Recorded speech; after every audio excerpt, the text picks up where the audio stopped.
chills. Number 5. Angry at ambulances.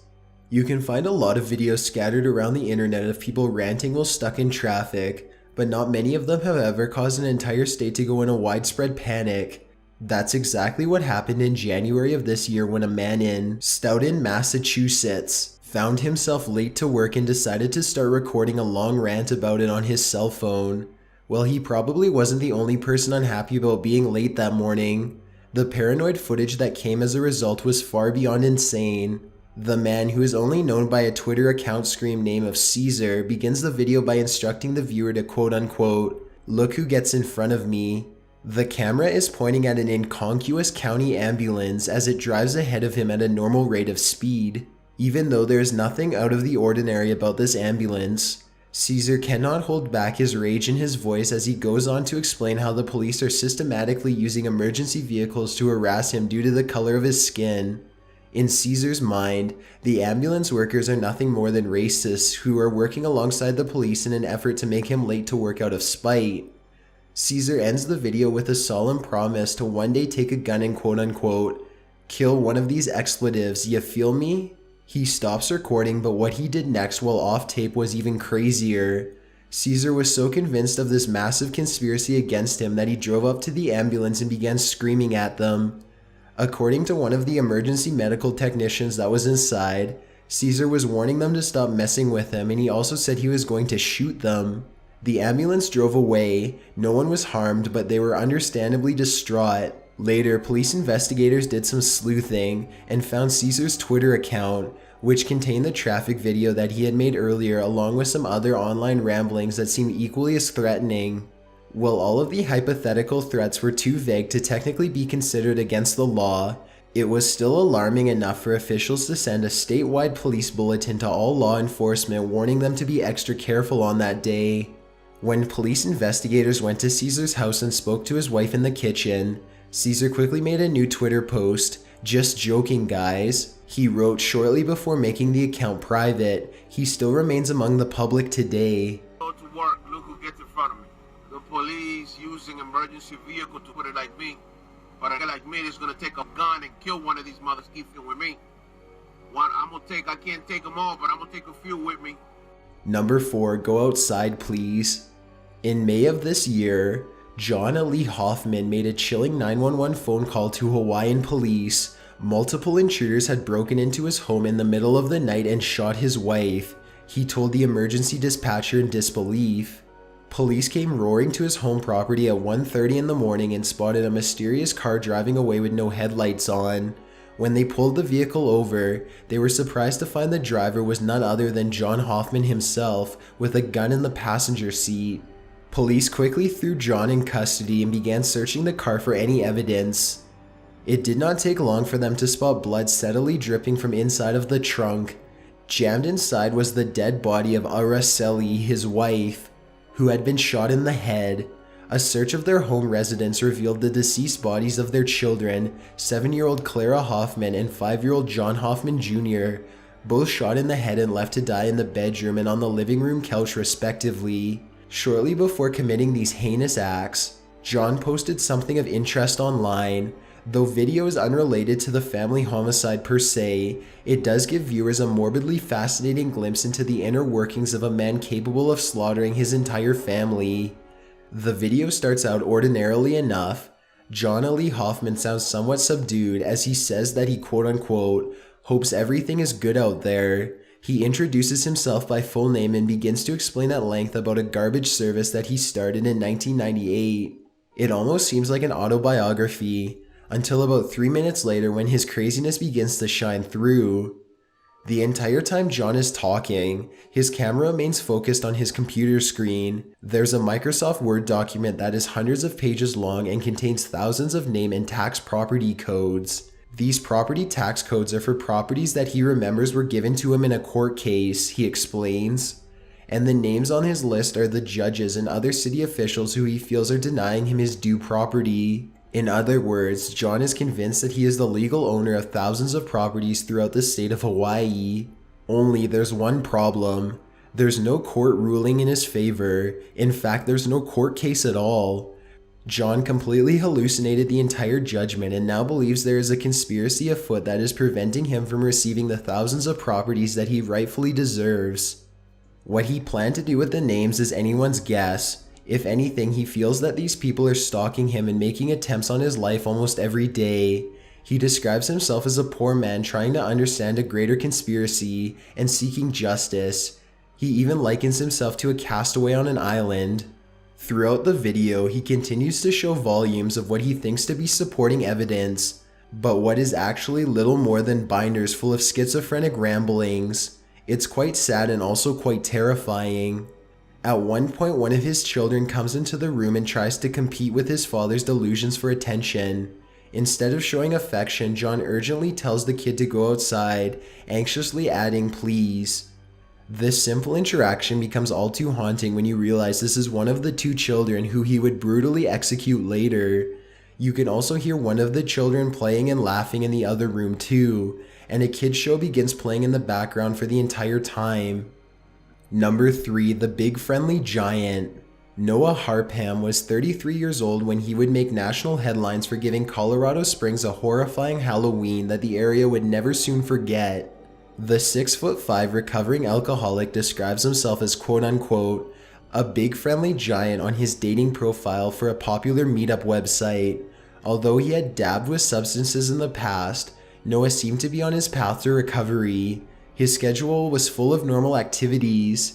He had a steady job as an insurance agent and was looking forward to starting up his own YouTube channel. Noah's only video, titled Video Blog Number 1, depicts the tall YouTuber walking around his house while discussing a religion sermon that his father recently turned him on to. Noah seems friendly, albeit a bit nervous and fidgety, but at no point does he seem angry or murderous, yet that is exactly what he would soon become. A mere 2 days after posting the video, residents flooded the Colorado Springs Police Department with 911 calls. Noah had been seen setting his house on fire with a can of gasoline at around 8:45 in the morning that Halloween. He walked out of the house carrying a rifle and a pistol, where he opened fire on a random bicyclist. "Please God, no," a neighbor heard the man on the bike say before he was killed. 2 other random souls were murdered before police gunned him down in the street. Alright, hey folks, this is Noah, getting my blog live. Trucks and trucks and lots of trucks.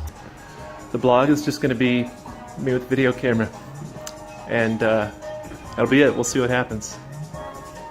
Number 2. Elliot's Revenge. Elliot Rodger moved to Los Angeles with his family when he was only 5 years old. Here he would live quite a rich and affluent lifestyle filled with celebrity encounters, designer clothing, and his own personal BMW by the time he turned 21. This was all thanks to a successful family upbringing. His father, Peter Rogers, was an assistant director for the Hunger Games. Still, despite owning a vast wealth of material possessions and otherwise living in complete and total luxury, Elliot Rodgers felt his life was completely insufferable, so he wanted to go on a killing spree to solve it. The reason for his anguish was simple. Elliot Rodgers was bitter about his virginity. He had never had to do anything difficult to get what he wanted, and this give me attitude had made him quite angry about still being a virgin at 22 years old. As evidenced by his YouTube videos, Elliot expected women to completely worship him without getting to know him first, and he took it quite personally when he did not immediately get his way with women. In one video titled, "Why Do Girls Hate Me So Much?", Elliot does not hold back his bitterness and resentment in the slightest. The video opens with Elliot strutting towards the camera to begin complaining. He describes himself as quote-unquote the ultimate gentleman, yet also quote-unquote in the darkest hell, as a result from being quote-unquote alone for a very long time. In the 2.5 years at Santa Barbara University, he says, he had never been given a chance by the female students. He even says that they are repulsed by him despite his sophistication, designer clothing, and BMW. The upload date is May 23, 2014, the same day that he became violently insane. Shortly before his vicious attack, Elliot made one last video to justify his actions and intent. In this video, he sounds like a diabolical madman straight out of an action movie. He can't keep from grinning as he explains that he will get quote-unquote revenge on humanity. He says that he has never kissed a girl before and describes life as torturous, adding that he is quote-unquote rotting in loneliness. This is the reasoning behind his plan to open fire on the unsuspecting contestants of a beauty contest at a local sorority house the next day. After that, he figured he would simply just murder people at random on the street. Elliot put the 2 videos online, but he would not be able to contain his rage for one more day as planned.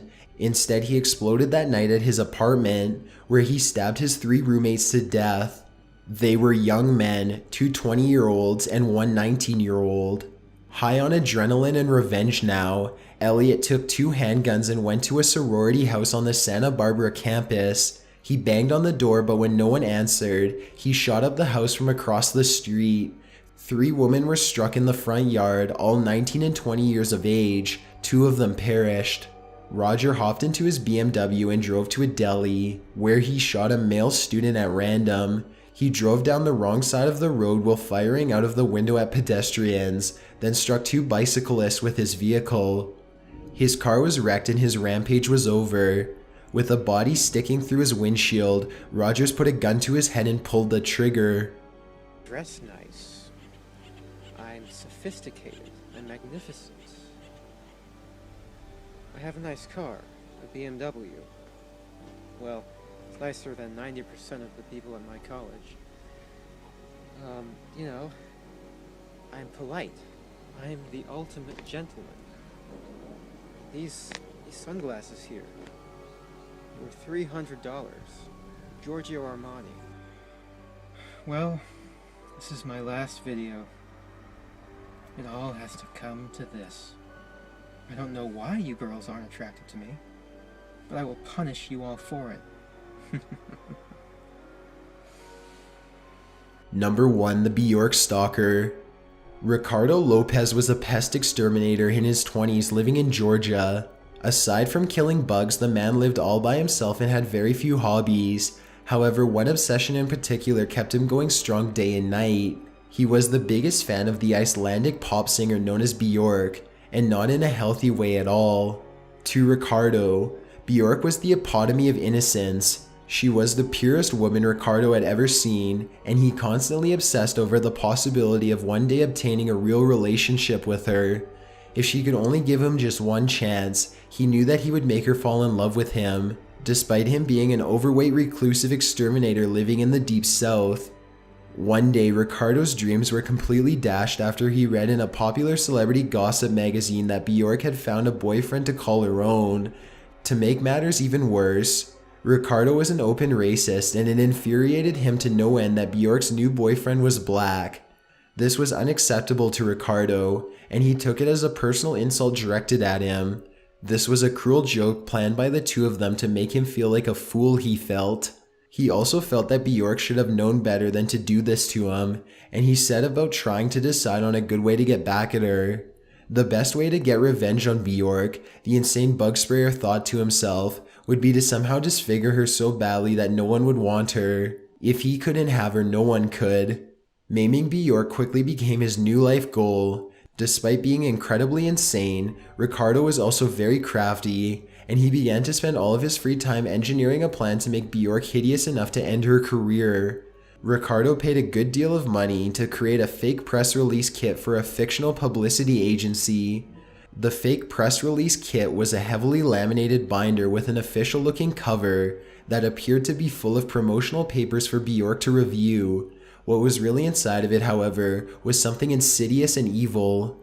In the center of the kit was a spring-loaded trap that was filled with acid. If all went according to plan, when Bjork opened the kit, she would be doused with acid and severely disfigured. This plan took months for Ricardo to fully recognize, and during this time, he had purchased a home video camera to fully document his descent into insanity. This was in the mid-1990s, well before YouTube, so the ability to record your thoughts on tape was still a unique novelty. The hours of footage that Ricardo left behind is peppered with everyday entries about his ordinary life. In a way, these moments are almost creepier than the videos of his psychotic ramblings, because it shows that when Ricardo is not thinking about Bjork, he can pretty much pass himself off as being a normal everyday person. The videos where he talks about his job, his hours, his co-workers, and money troubles are so typical it makes the parts where he talks about Bjork even scarier. Towards the end of the videos though, it's quite obvious that Ricardo has fully broken away from whatever resemblance of normality he had been clinging to. He quits his job, shaves his head, and gains a massive amount of weight as he continues to obsess over Bjork while hanging around his apartment. For reasons unknown, he paints his face red and lurks without any clothing on. It's as if some sort of sick mental transformation is complete and he is now fully a monster. Ricardo is completely manic at this stage, and he is both mentally and physically unrecognizable compared to all of his earlier videos. He has successfully mailed the package to Bjork and decides that he can't stay on Earth to get caught. Naked, the 300-pound plus man sits on a chair holding a handgun. He has his favorite Bjork album playing to cheer him on, and behind him is a hand-painted sign with the words, "The best of me," written in shaky letters. He takes several deep breaths, trying to work up the strength to go through with the final part of his plan. Finally, he shouts the word victory and puts the gun inside his mouth. The death gargle after the gunshot is sickening, and you can hear his blood run out of his body onto the floor. Bjork continues to sing, but the man who was Ricardo Lopez can no longer hear her. Police found his body along with all of his tapes. Bjork never received the package.